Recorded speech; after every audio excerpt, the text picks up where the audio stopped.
Turabashuhuje bene data, mugire igitondo cyiza.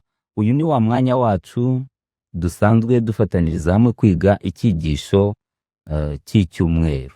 Uyu munsi rero tugeze ku cyigisho cyo kuwa gatatu.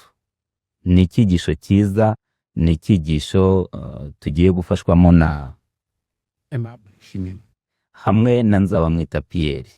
Reka rero tubanze dusenge Imana. Data mwiza, tugushimiye urukundo rwawe n'imbabazi zawe biramukanya natwe.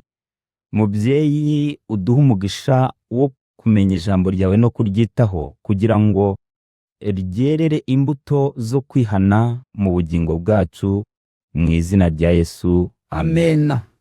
Murakoze cyane. Reka duhe umwanya Aimable adufashe muri iki cyigisho. murakoze cyane. Mbere yuko dutangira ingingo kwa gatatu, mwibuke ingingo y'ejo. Twabonye icyo kwitagaho ubu ngubu ko dukwiye kwitegura umunsi ukomeye w'Uwiteka. Umunsi ukomeye w'Uwiteka, umuhanuzi Maraki we yabajije ati ko se uriya munsi ukomeye w'Uwiteka mwifuriza iki? Ni umunsi ngo umeze nk'itanura. Tuzabibona nitugera muri Maraki. Ariko uyu munsi tugiye kurebera hamwe ingingo yo kwa gatatu ivuga ngo guhamagarirwa kwihana.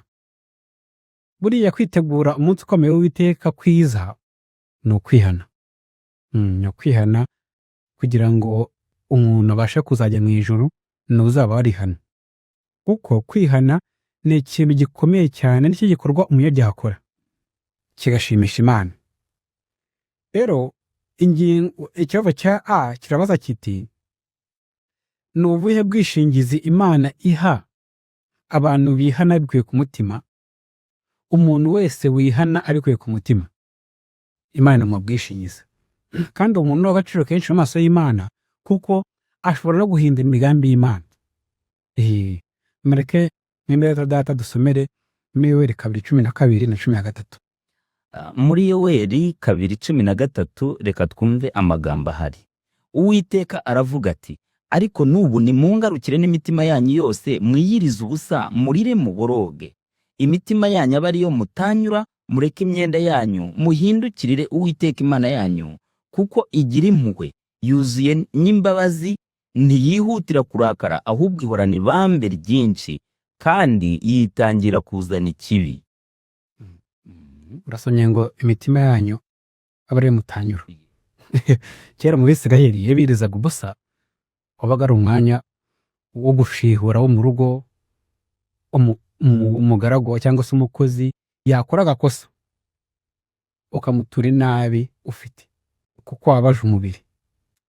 Ariko umuhanuzi Yoweri amaze kwandika ibi ngibi, Ellen White yigeze kubikomozaho nawe mu gitabo cyitwa Abahirwa ni bane, cyitwa ngo ibitekerezo byo ku musozi w'umugisha.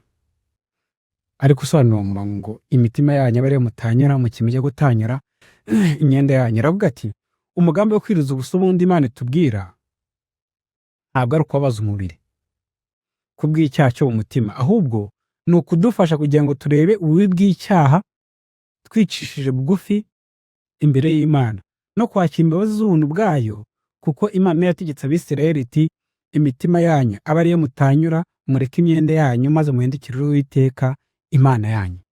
Byumvikane rero ko kwiriza ubusa ni ikintu dukwiriye gukora, kandi bikadufasha kurushaho gutekereza ku mbabazi z'Imana. Wenda mbere yuko dukomeza tujya ku kibazo cya B, nimureke na mwere data agira icyo avuga ku kwabaza imibiri yacu. Kwabaza imibiri yacu kuvugwa aha ngaha twaguhuza dute no kubabaza umubiri wigomwe kurya? Ko hari abantu njya mumva ngo amara ukwezi iyo yogiye mu kotaye cyangwa se akamara icyumweru cyose atararya. No kwibabaza imitima yacu cyangwa se imibiri yacu tubonye hano nk'uko w'ubuhanuzi kugendanye no gutekereza ku bubi bw'icyaha, maze ugafata umwanzuro wo kukizinukwa. Yego. Hano baratubwira kwiyiriza ubusa ugatanyura umutima aho kugira ngo utanyure imyenda. Ibi bishatse gusobanura iki? Bishatse kuvuga ko ni ukubabazwa n'icyaha ukora kandi Imana icyanga. Icyo nicyo gisobanuro. noneho rero Abisirayeli batanyuraga imyenda kugira ngo abantu babone yuko bibabaje, ariko mu by'ukuri bataretse icyaha. Icyo rero nicyo Uwiteka adukangurira, aratubwira ati nimureke icyaha, mubabazwe n'icyaha kandi mutandukane nacyo. Uko niko gutanyura umutima. Urakoze cyane rwose. Mugere kutera mu rwanda rwa Yohana 1:9, njye cyo navugaho aha ngaha ni uko turi kuvuga kwihana, guhamagarwa kwihana. Kandi umuhamagaro umuntu wese si uwanjye gusa, ahubwo namwe nuko. Rero guhamagarwa kwihana, umugabane wa mbere tumaze kubona kubabazwa n'icyaha, wowe ubwawe ukakizinukwa ukiyemeza no kukireka burundu. Tumaze kubibona. Tumaze kubibona. Utabisobanukiwe neza arabaza, tusonye tubivuga rwose ubutaha. Tugiye kuri umugabane wa kabiri uvuga ku kwatura. Bwa mbere tubonye ko kwihana ari igikorwa umuntu ubwo akabanza kwikorera ku giti cye, ukisuzuma. Noneho kwatura tugiye kureba ku mugabane wa kabiri mw'ino ngingo, ni icyaha ukoreye uwundi ukifuza ko mukiranuka, mukikiranura, byitwa kwiyunga. Kwiyunga nibyo tugiye kureba. Hano ikibazo cya B kirabaza giti niki gikwiye mu kwatura ibyaha dukeneye cyane. Usomera urwandiko rwa mbere rwa Yohana cya mbere ku murongo wa 9. Ku murongo waho wa 9 haratubwira hati, ariko nitwatura ibyaha byacu niyo yo kwizerwa kandi ikiranukira kutubabarira ibyaha byacu no kutwezaho gukiranirwa kose. Ukwatura rero ngiye kuvugaho agace gatoya, na mugenzi wanjye araje nawe agiye kindi yongeraho. Buriya kwatura ibyaha ni ikintu cy'ingenzi, kuko kenshi na kenshi tugiye tubyirengagiza. Ibyaha wakoze ukihana kumva ngo birarangiye, ariko no kwatura ni ngombwa. Gusa turi kuzirikana neza yuko icyaha ukoreye mu ibanga nta muntu n'umukize, ukwiriye kucyaturira Imana gusa. Ibi turi kuvuga byanditse nk'uko abantu uzanwa amigisho birimo mu bihamya volume ya 5 paje 649. Chapitre bavuga kwatura ibyaha, muzayisume ibisobanura neza. Rero hari icyaha ukora mu ibanga mugenzi wawe atazi, ucyaturira Imana yonyine, kuko nimenya ibyihishe n'ibyakoreye mu ibanga.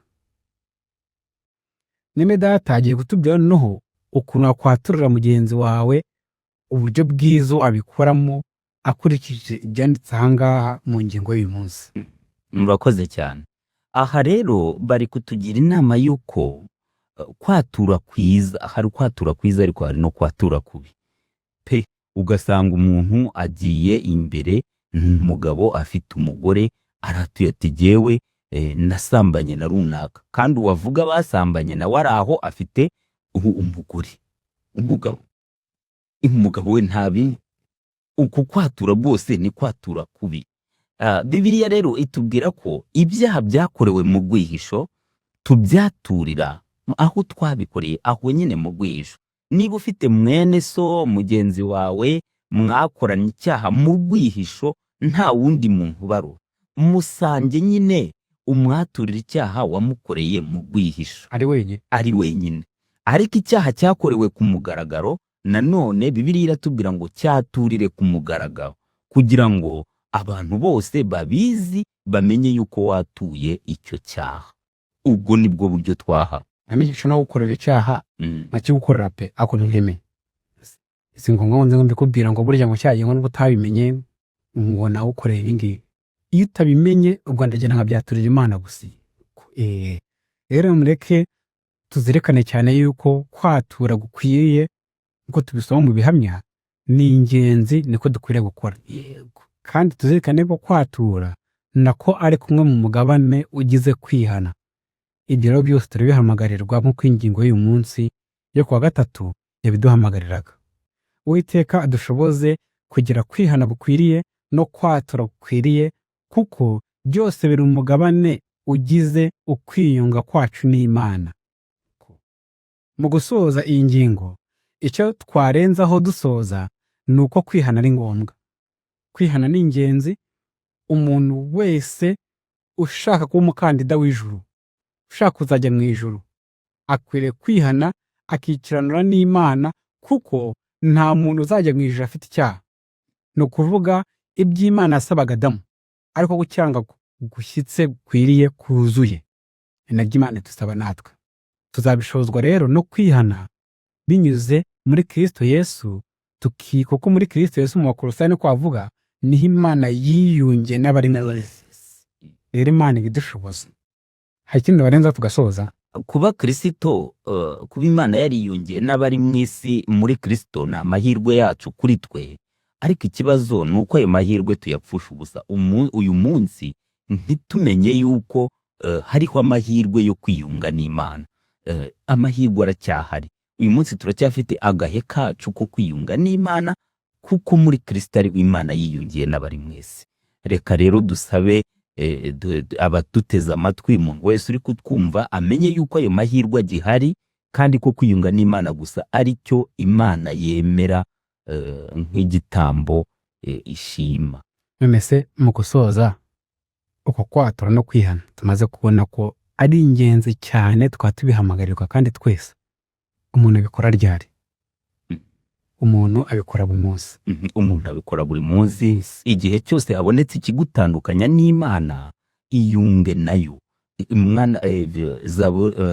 Mu migani haratubwira ngo umwana wanjye nk'umutima wawe. Ubwo rero ibyo bikorwa buri munsi.